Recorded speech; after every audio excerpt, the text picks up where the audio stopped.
اینجا اولین خونه ما تو استرالیا است. اجارهش $750 در هفته. این ولاگم میگیرم برای اینکه اینجا به یادگار بمونه، هم برای من هم برای شما. داریم از اینجا میریم، نه چون اجارهش شده 850 تا، به خاطر اینکه مهاجرت کردیم که تو آپارتمان نباشیم. دلمون یه خونه بزرگتر میخواد، یه حیاط، یه خونه. شاید بپرسید دل کندن از اولین خونه سخته؟ نه، برامون سخت نیست.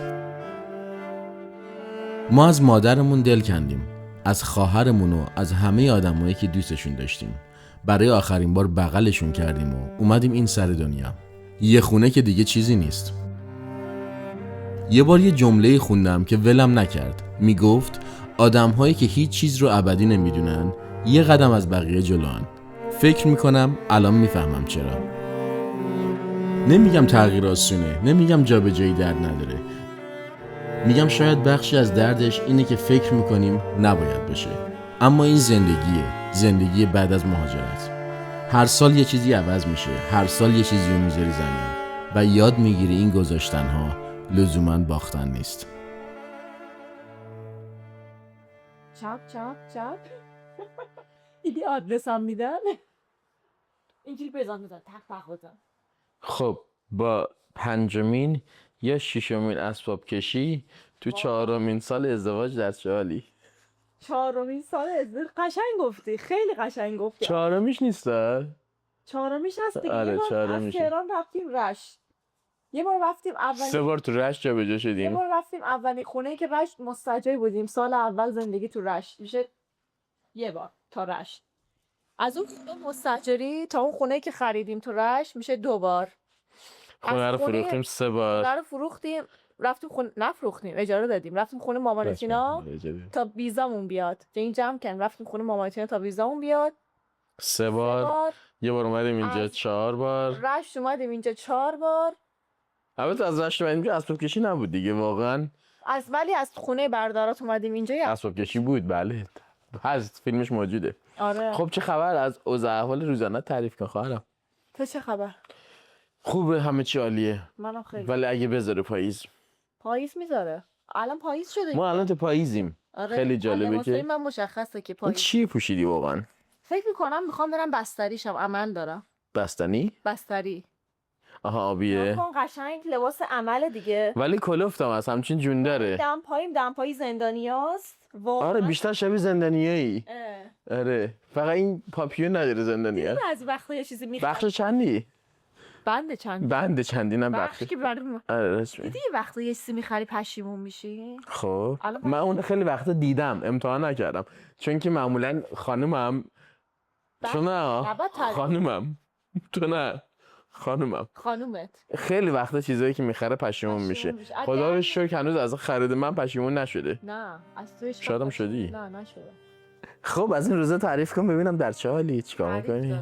چرا؟ جنگ 1 ماه داریم دنبال خونه میگردیم. میریم خونه ها رو میبینیم. چند تا خونه موجود میشه اطراف ما، میری ببینی، در کابینت رو وا میکنی یکی توشه، در دستشویی وا میکنی یه نفر پشت در دست کن میده، تو صف وایساده یکی رو کلت میره. منظور پگاه چیه؟ منظور پگاه اینه که آقا اینجا فکر کنم اینطوری نبود، ولی در چند سال گذشته همه چی رقابتی شده. یعنی منظور من چیه؟ منظور من اینه که آقا شما تو کار پیدا کردن بعد با یه خیلی عظیمی عده زیادی از جمعیت، از کسایی که با شما رقابت ناجوانمردانه‌ای بعضی وقتا دارن رقابت کنیم و خب تورم هم زیاد شده دیگه. یعنی اینکه ما اینجا چقدر قسط میدیم؟ هفته $775 میدیم. هفته $775 من براتون تاکید کنم اجاره خونه ما هفتگی. این خونه رو کرده 850. اون چیزی ما فکر میکنیم، ما تخمین میزنیم قاعدتا باید بشه $850. نه نگفته. محدوده‌شو. آره محدوده رو گفته، فکر میکنیم. گفت میخوام اینجا رو بکنم 850 تا.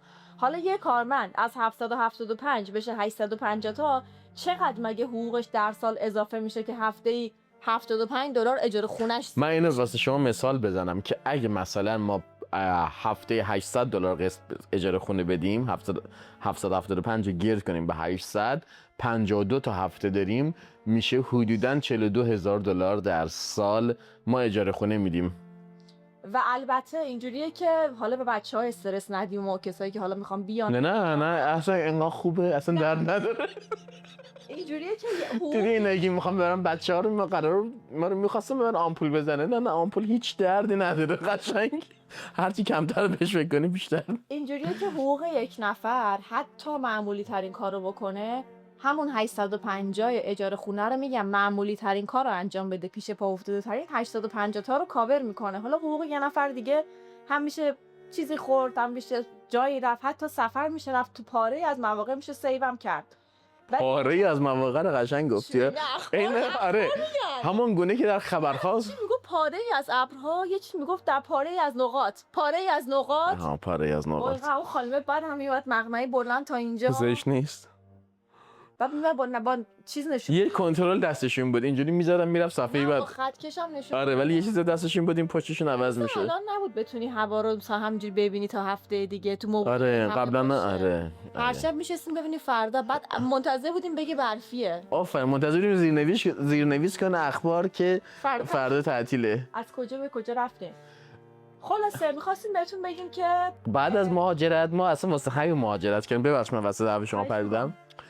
واسه همین مهاجرت کردیم که آقا ما تو این رقابت نباشیم. خب چون تو ایران اون رقابت بود، گفتی الان مهاجرت میکنیم به یک کشور کم جمعیت. خب این رقابت نیست.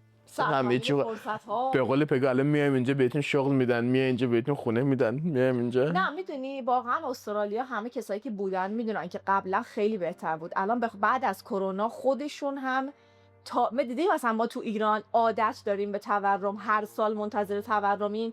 اینا تازه دارن میفهمن تورم یعنی چی، تازه دارن افزایش اینطور نباشه که شما چیزی حس نکنید. افزایش من فکر کنم مثلا یه اجاره خونه رو شاید 4 سال 5 سال میرفتن. تازگی‌ها داره مثلا. آره ما الان قرارداد خونه ببینیم میگه 6 ماه این قیمته، 6 ماه بعد $50 میاد روش، یعنی تو 6 ماه بعد افزایش حقوق اجاره داره اون خونه. همین الان مثلا از 3 ماه پیش تا حالا خب قیمت بنزین و دیزل و اینا حدوداً 2 برابر شد در یه حرکت. آره من فکر نمی‌کنم دیگه ارزونم شه. منم همین فکر رو میکنم. ولی به صورت کلی همه چی خوبه، نگران نباشین. همه چی عالیه، مهاجرت کنین. اینو فقط این ویدیو درد دلیه که آقا وضعیت چجوریه. وضعیت وخیمیه. وخیمی نیست. از من مثبت بد نگاه مثبت نگاه کنیم. چون آدم بالاخره همه همین روش رو رفتن، همه همینجوری زندگی کردن، همه کسایی که اومدن همینن.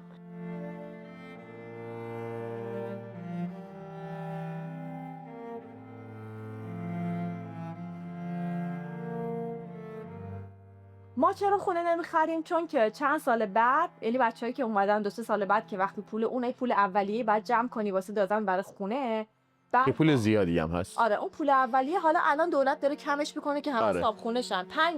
5% پول کلی خونه رو باید بدی، ولی اگه تا 20% بدی یه سری چیزا رو کمتر میدی. حالا خیلی اوضاع پیچیده‌ایه واسه وام گرفتن خونه. بعد که خونه بخری دیگه برای خودته دیگه، قسطی که میدی هم که ایشالله میره واسه وامشو کم میشه. این منظورم اینه که دیگه اون پولی که ما میریزی دور به صاحب خونه میدی یه جور دیگه میریزی دور. چرا دیگه خونه خودت میشه. آره. 30 سال بعد میشه انگار یه خونه اجاره کردی مادام العمر. این مدلی باید بهش فکر کنی.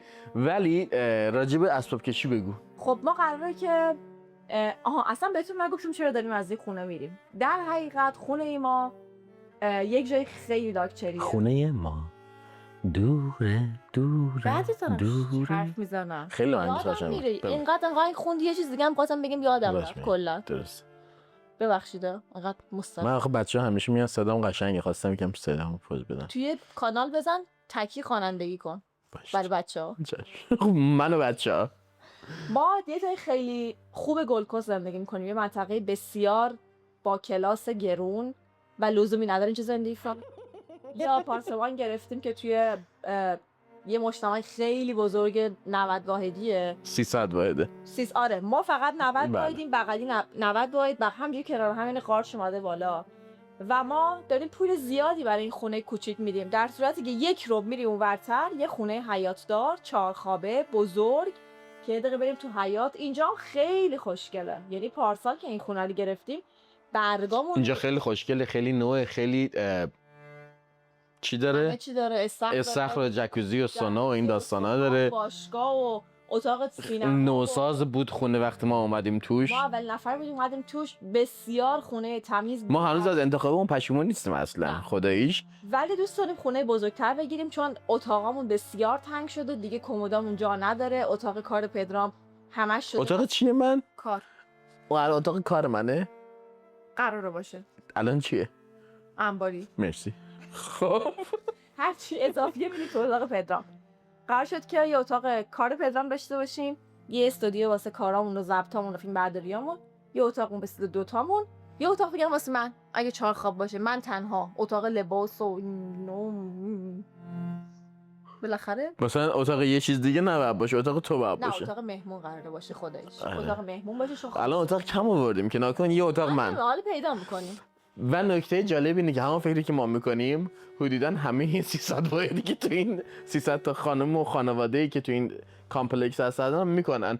و چون که ما استارت اجارمون همون موقع بود که این خونه تمام شد، خیلی از آدمای دیگه هم استارت اجارهشون همون موقع است. یعنی الان همه تو این تایم سال میخوان از این کامپلکس برن تو خونه هایی که الان همینجوری که پگا توصیف کرد بزرگترن حیات دارن برن.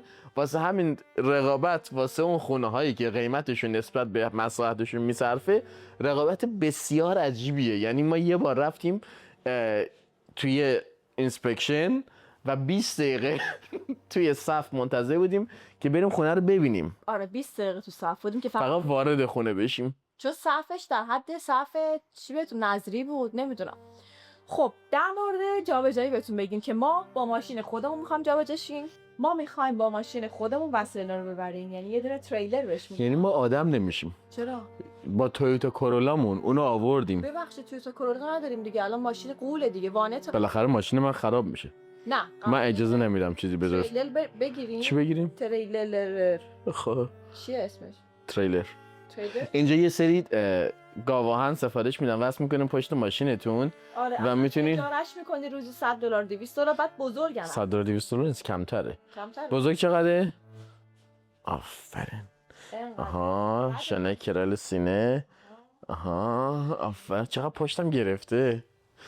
واقعا پشتم خیلی. ورزش به این کمرت بزنی بد نیست. بزنم یا بدم؟ بزن. بیا به کمر بزنم. ورزش که همه جای کمرت باید بزنم. خب بذار من تو رو ورزش. نه نمیخواد، من خودم فلکسی برم. آره خلاص اون رو اجاره میکنی میذاری پشت ماشین و با خودت میبری. حالا یه دوستایی هم داریم که اینجا این ویدیو رو میبینن میان کمک ما سر این وسایل رو میگیرن. کوچیکا رو خودمون میبریم که من جمع کردم خیلیاشو، مبل و یخچال و باربیکیو. ما به دوستامون این کارو نمیگیم بکنن. چرا؟ یه سری آدم گرامی هستن موو میکنن. عشقم دوستم من کمرش از سر را گیر آورده. بعد خدای نکرد دوستم بیاد الان این کارو واسه من کمک کنه، پس برای منم بعد برم بهش کمک کنم. چشکا انسان ها اینجا که خب من ترجیح میدم پولشو بدم. و آره فقط من مشکلم یه چیزه، شما اگه میتونین به من کمک کنین، سوالم اینه که این ترولیا رو دیدین دیگه باش چی اینجوری میزنن، اسمش چیه میزنن همون فارسیش من مثلا باربرها اینا میزنن زیر یه چیزی میبرن با خودشون. خب اینو من یخچال میذارن یه جایی میبرن بالای پشت ماشین میذارن. یوتیوب ببین که چه جوری یخچال حمل کنیم. آفرین واسه بالا بردنش ویدیو رو دیدم. فکر کنم یه چیزی اینجوریه میبرم. اگه یه رمپ داشته باشه آره احتمالاً. ولی واسه پایین آوردنش خیلی سخته. حالا به هر حال از اونجایی که استرالیا جابجایی، بنایی، تمیزی، نقاشی همه چی گرونه، بهتره تا اونجایی که میتونی خودتون انجام بدین. ما داریم ریز جمع جور میکنیم، یعنی یه جور جمع جور کردم که لباسای صنعه‌کاران یه تعدادی دارم که با همونا تو این لیست میذارم سر. یعنی من مثلا یه باکس داریم زشته. نه داشتم یه چیز دیگه تو جوراب داره پارش سوراخشه باید همونا رو داشتم جمع کردم. اصلا یه جوری دیگه جمع کرده از اون ور به شما بگم. یه جعبه است مثلا توش گیلاس شرابخوری هست، مثلا لنز دوربین من هست، مایتابه هست و وایتکس. اینقدر قشنگ دیگه نمیخوام بگم دیگه چی توش هست. یعنی این جعبه های با اینقدر قشنگ هست. جعبه ها نمیخوای بگی از کجا آوردی؟ آفرین. جعبه هامون یه توضیح بدم ما با شما نداریم. این جعبه رو میبینی من کلم بیرونه. این سیب. جعبه سیبه، نه کنید سیبم توشه. سیبه. خب اول توش سیبه، سیبا خورده میشه، بعد توش حساب کشی میکنی. آفر و مثلا این جعبه بچه ها مدیونی قضاوت کنید، don't judge. یه دقیقه واسه میخوام دوربین تکون بدم.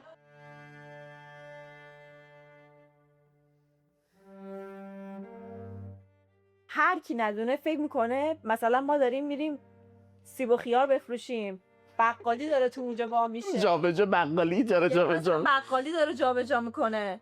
تمام جعبه های موز و آناناس و آفرین. این جعبه همونجوری که اون جعبه که توش سیب بود، این مثلا تا حالا توش انگور بوده. آفرین. جعبه انگور ما درم ندارن، اگه دقت کنید هیچ کدوم در ندارن. دو تا جعبه اینطوری رو ما وسیله میریزیم توش با هم چسب به صورت تهچینی اینجوری برمیگردن، دو تا جعبه رو برمیگردونیم. هم چسب میزنیم و استفاده میکنیم، میریم بیرون. چرا؟ چون که هر کدوم از جعبه‌هایی که شما بخواید بخرید کوچیک‌ترین بین $1.50 تا $2.70. بیشتره؟ انقدی دیدیم $5 بانیکس بزرگ، انقدی $10 بود. نه بابا، یه جعبه نیست. با هم نگاه کردیم برگامون ریخ. من فکر کنم $1-2 بود. جعبه $50. آره جعبه گرونه، بالاخره پول گرونیه. ما میریم سوپرمارکت اینور اونور، هر جا جعبه هاشونو کلا میگن اشبر آقا، اسقر آقا، احمد آقا. حالا مگه این چه اشکالی داره؟ یکی دیگه میذاریم روش، درشو میبندیم. بالاخره یه جایی دیدی یه زوج با یه ترولی، یه سری با دستک، یه سری گاری کارتون موز و خیار پشتشونه. داشتم با یه بدونی ما داریم میریم. حالا من از این جعبه ها روش بود. بعد ظریفی که مثلا من دارم تو اون فروشگاه کار میکنم، یه کارمندم اومد یکی از جعبه ها رو برداشت رفت اومد پس سیب و خیاراشو بذاره توش. واسه میگیم ببخشید ما رفتیم جعبه جمع کردیم، شما جعبه من برام بدین. این ناکن این بود مهاجرت. نه میتونیم جعبه بخریم ولی نمیخریم. خب پول الکی خودش دادنش.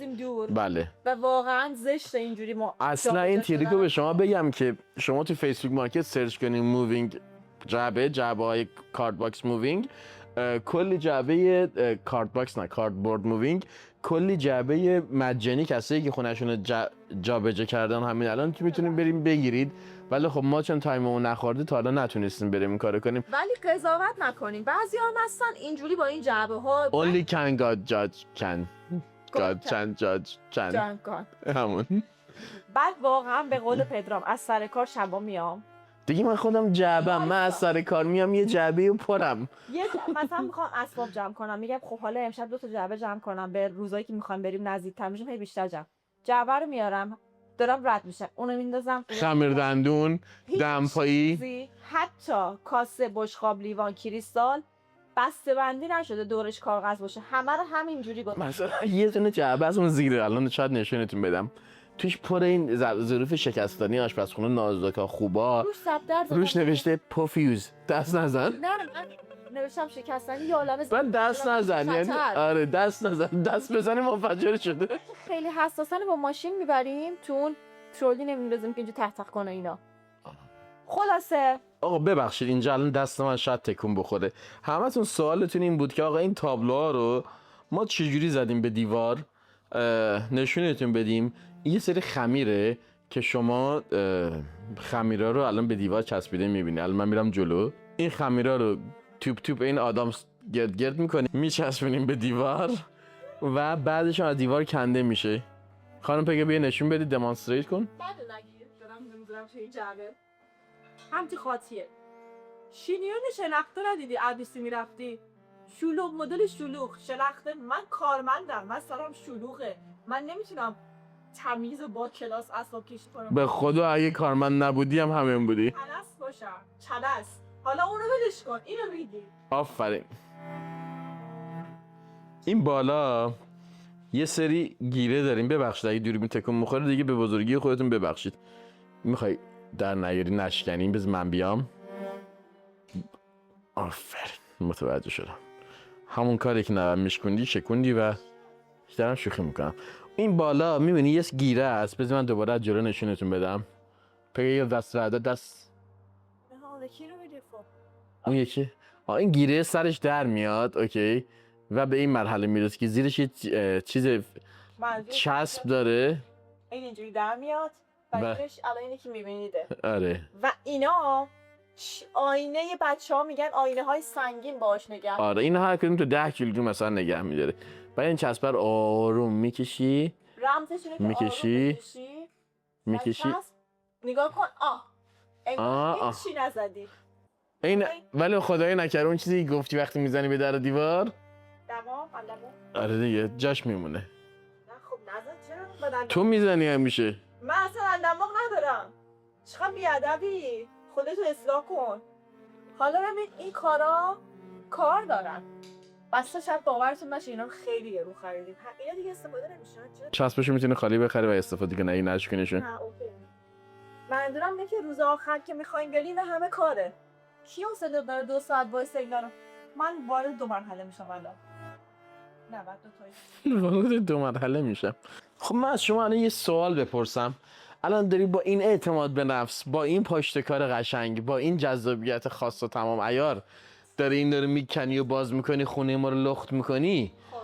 اگه خدای نکرده ما خونه پیدا نکردیم تا کی میخوای همینجوری لخت؟ بهتر از اول خونه رو پیدا کنیم بعد وسایل رو جمع کنی. از تو همیشه از خدا برمی. ما پگاه البته خودش کار درستی که من غور نمیزنم، ولی وقتی که دعوتنامه ما اومد همین کار کلا پگاه یکم تو زندگی حوله خودش هم میدونه. 1 ماه زودتر دارم جمع میکنم، یعنی اون 1 ماه آخر دیگه لذت از خونه نمیبرم. آفرین. یعنی ما خونمون رو جمع کردیم تو ایران وقتی دعوتنامه اومد 2 سال بعد ویزامون اومد. 2 سال خونه نداشتیم. آره نشسته بودیم با 2 تا چمدون آماده که بریم استرالیا. یعنی دعوتنامه که اومد بچه‌ای که دعوتنامه دارید بعد ویزاتون بعد بیاد، بین دعوتنامه تا ویزا من فکر می‌کردم 1 ماه فاصله است. عشقم من همون موقع بهت گفتم 17 ماه طول میکشه ولی تو حرف گوش نمیدی. من گفتم شاید اتفاقی شد که ما زودتر اومدیم. بله خب حالا همیشه از زنت درست صحبت کن. ببخش. زن خوب داری قد بشه. گفت من عشق من از اول گفتم من خور نمیزنم. چشم. آره هست ریکورد زدی؟ بله. اینو میبینید 2 مرحله‌ایه. منظورم 2 تاییه. 2 مرحله‌ایه ببین. داداشم. اینو ما دیدیم که اون چسبا به راحتی زدیم به دیوار و یه دونه‌شو کندیم. اون یکیشو استاد عزیز همکار عزیزم به شما معرفی می‌کنه. ما اول امتحان کردیم با این بلو تگا، اونایی که اونجا اون خمیرا که این آدامسن، اینا رو چسبوندیم و بعد از 1 ساعت 2 ساعت میافتاد. ولی با این تریم یه سری هوکیک تریمه، قلاب تریم تو بانینگز میفروشن، تریمه 3M. چند بار گفتم توی جمله تریمه. آره اینو مثلا الان میتونم من در بیارم فکر میکنم. اوکی و این چسب رو به سمت پایین بکشم. خیلی مهمه کم بکشی. کم بکش آروم بکش. یه جوری ترسیدم اصلا. ما این دوتا رو از شین خریدیم. دکوریای شین. شین یا شین؟ شین. نه خودتون میدونید بهتر نه. خیلی قیمتش خوب بود و خیلی هم خوشگلم. من حتما بری دکورنش رو ببینیم. من ازش خیلی راضیم. هم تابلوهای اونجا همینا دلش اینجوری شرم مردود پروانه رو روش کبیدم و میتونید راحت بخرید. فکر کنم در 12 ریال بیشترم. نگاه کن هیچی هم جاش نمون. باریکلا ساعت که 12 شب باریکلا باید بکنی. من دارم همراهت میکنم. خیلی گلم قشنگم این ساک کمپینگ منه. تو چرا اینو برداشتی؟ که نمیتونیم بریم خالی میخوای بیاری؟ نوه باشه بیا شما بیا نوه بیادیم برای همین کاره. میخواین اینجور دیگه ببریم اون. آره نخه چه فرق. اینو میدونی واقعیتش قرار بود چیکار کنیم؟ قولش فتوی سفر. نه واقعیتش قرار وسایل یخچال برزیم توش که یخچال بردیم سریع از این تو دور منتقل کنیم اونجا. نه بابا بیا شما داریم بازم. خب این چی هست که داره میذاری این تو؟ بذار این تو دیگه چیکار داری؟ بذار این تو صحبت نکن. چی؟ جمع کن الان روزش برسه بدبخت میشیم ما. هنوز خونم پیدا چرا این روز قیامت داری حرف بزنی؟ به اعمال خود رسیدگی کنی قبل از اینکه به اعمال شما رسیدگی شود. چی میگم من؟ پشه تیکه پارت کرده میبینم که شوهرم پامون از در میذاریم بیرون پشه میذارتش صبح تا شب در حال خالیدنه. درست گفتم خالیدنو؟ یا لطف بدی نداشت؟ بذارین توی.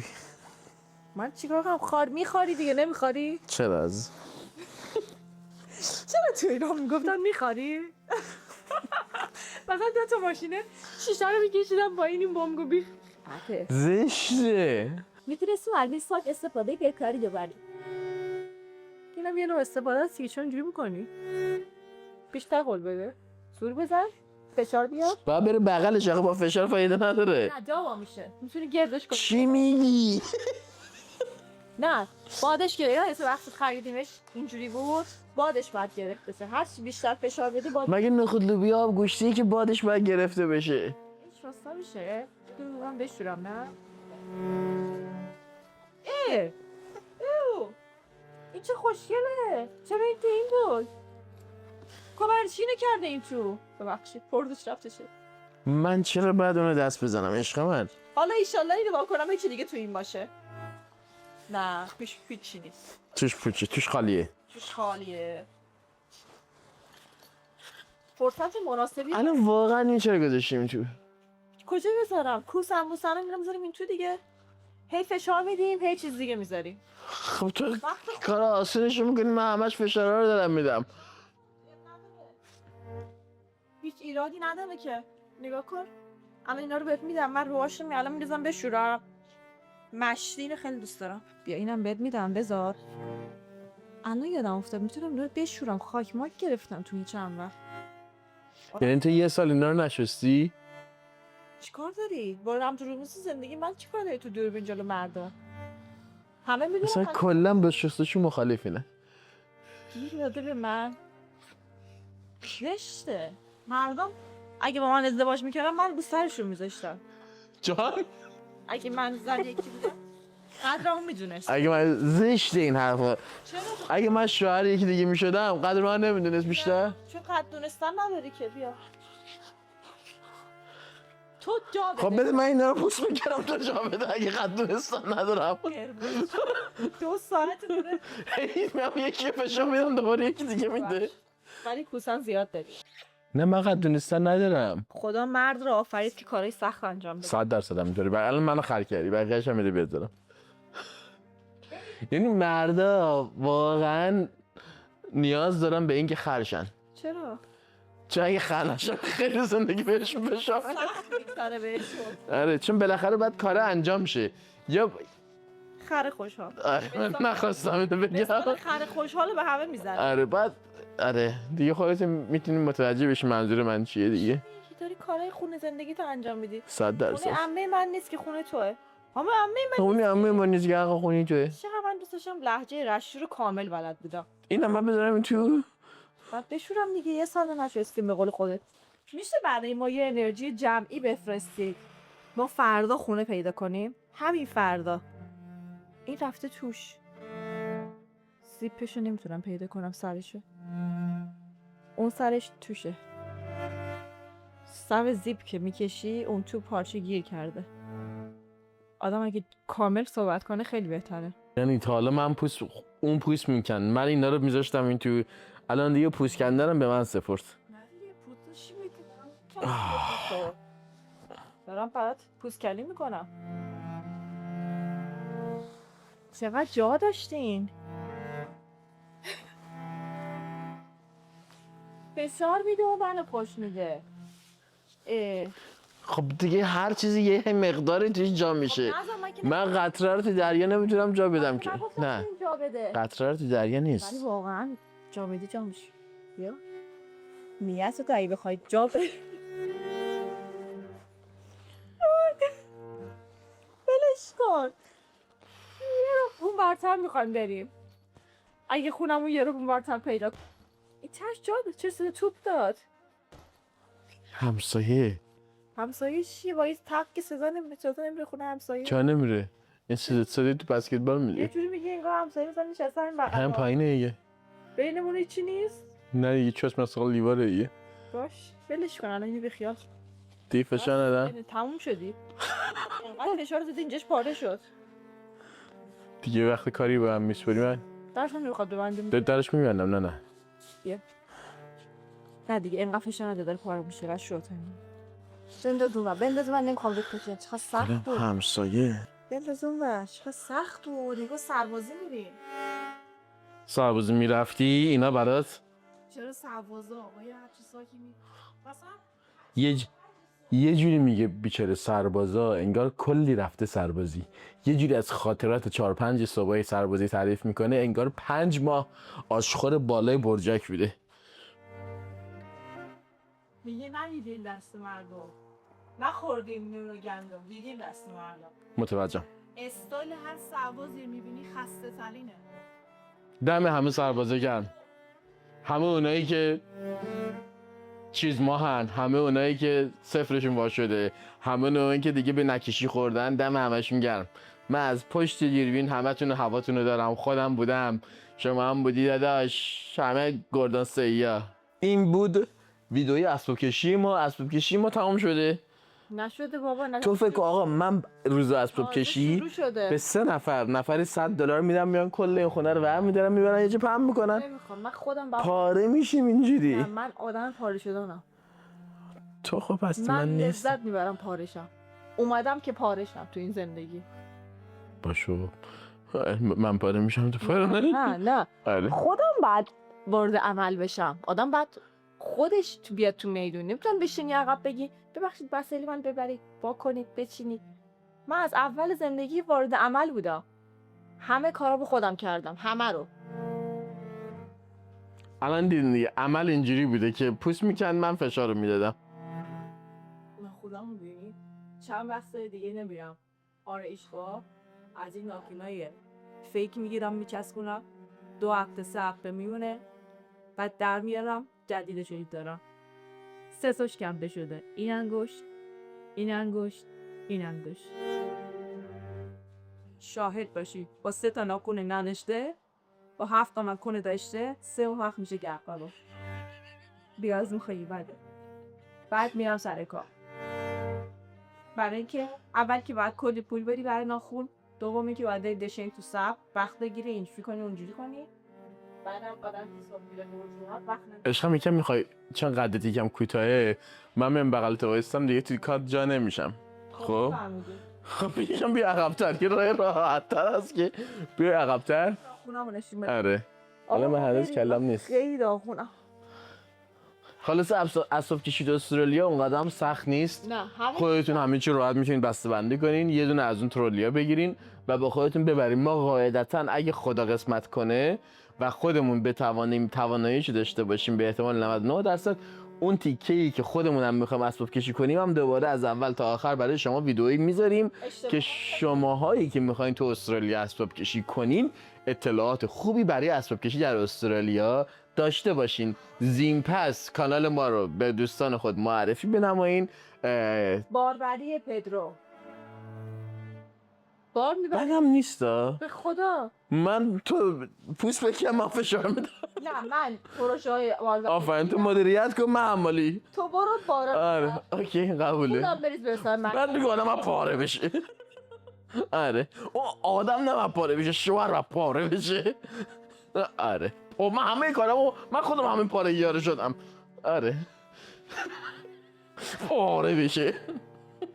کلا میگم تو چای بودو من هر جا میرم رد خونم میاد داره خون میچکه ازم. در من پاره دیدی یه چیزی که پاره آدم باید به شکل مثلا شب تا صبح تو این زندگی داره مس میزابه تو آب حوض چیست 6 صبح میرم سر کار 5 غروب میادم 30 میلیون نفر دیگه همینجوری 6 صبح میرن 5 پاره هم نمیشن تازه بعدش هم شغل دیگه هم دارن باشه پاره میشم چرا کنده من غلط یه جوری میگه دارم پاره میشم. نه من خیلی جای من بودی 6 صبح میرفت 5 بعد از رو میبری 3 ساعت هم هر روز رانندگی میکرده پاره میشدی. من آقا مثل کوینا میشینم صبح تا شب مراقبت از پوست و مدیتیشن عرق کردم یوگا پاره میشم. شوهرم داره پاره میشه. من نشستم من هیچ کاری شما شاهد باشین. نه من پاره میشم نه تو پاره میشی. این مسیر زندگیه. از مسیر زندگی لذت ببرید. آره حالا صداش رو باز انداخت کردم. خداییش من یه کانال پادکست بزنم با من همراهی میکنید. وقت اضافی داره میخواد کار پادکست هم بزنه.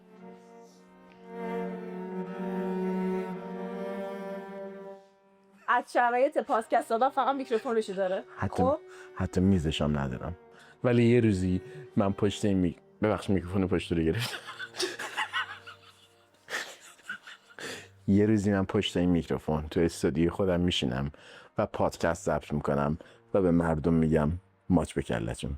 دوستتون دارین، مراقب خودتون باشین، هر جا هستین بهترین ها رو براتون آرزو میکنیم. دعا کنید که ما فردا یه خونه خیلی خوب گیرمون بیاد، جدا از این بار جمع کردن، بار این که خونمون کجاست، کی به ما خونه میده، از وجودشمون برداشته شه. و آلسو بار پارگی من تمام همه جا میگه یه جا اینجا. آره احساس میکنم زیاد پاره شدی، یکم ماساژ بدم شد. یوگا بذاریم گاهی کش بیاد. آره خدای نکرد.